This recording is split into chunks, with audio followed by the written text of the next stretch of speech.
Well, I started doing Pilates when I was in college, and at first it was something that I did to help my dancing. And through dancing, I ended up getting injured. But really, the injury started from when I was born.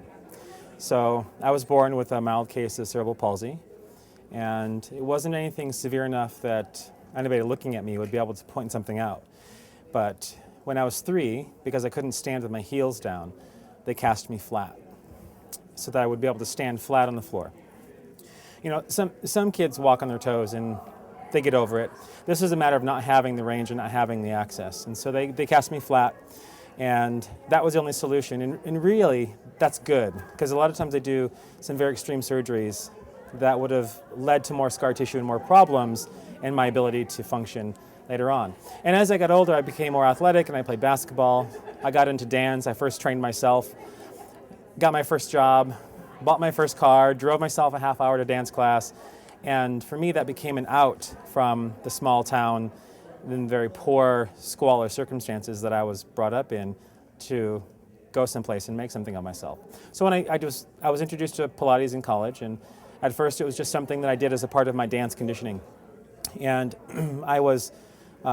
our university brought in something called the Great Works Project, and it was a Balanchine trust that was brought in to work with us dancers on some choreography from New York City Ballet.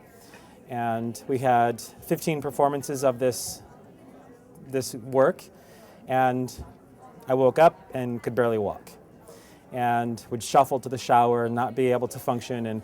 And really I could trace it back to this limitation. I did some research. I talked to my mom and found out that, oh yeah, you were born with cerebral palsy. And I was like, all this time growing up, feeling restricted and tight and having pain as a kid, it was all stemming from this limitation. I didn't know I was different. I didn't know that no other kids felt like that. So Pilates was more of like a cross-training tool at that point. But when I got injured, I started exploring other ways to recover, because I couldn't afford therapy. I couldn't afford even a Pilates teacher to work privately with me. So I used my background in kinesiology and various movement therapies to rehab my own injury. I rehabbed, went on to dance professionally, stayed injury-free, which is awesome. Well, when I was practicing Pilates, it wasn't very frequent, so I didn't really feel dramatic differences, and the program was geared toward enhancing what dancers could already do. So it wasn't until I decided to make some changes to that program and then re-look at Pilates, I realized that what Joseph Pilates spent his life doing was creating a body of work that improved the quality of life of somebody. So then I was committed to that process of, okay, well, I've been able to change my quality of life.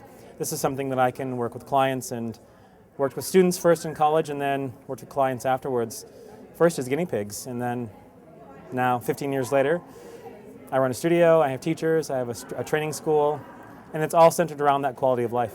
The quality of life comes from the practice, right? So it's every day. It's some way of moving in the morning and some way of moving during the day, especially when there are stressful days. It becomes an antidote to that stress and becomes a balancing factor for that stress. And then at night, getting ready to sleep, because if we don't sleep well, we're not going to rest. So it's integrated for me throughout my day, every day. If I don't do that, then the tightness that I had comes back quite quickly, actually.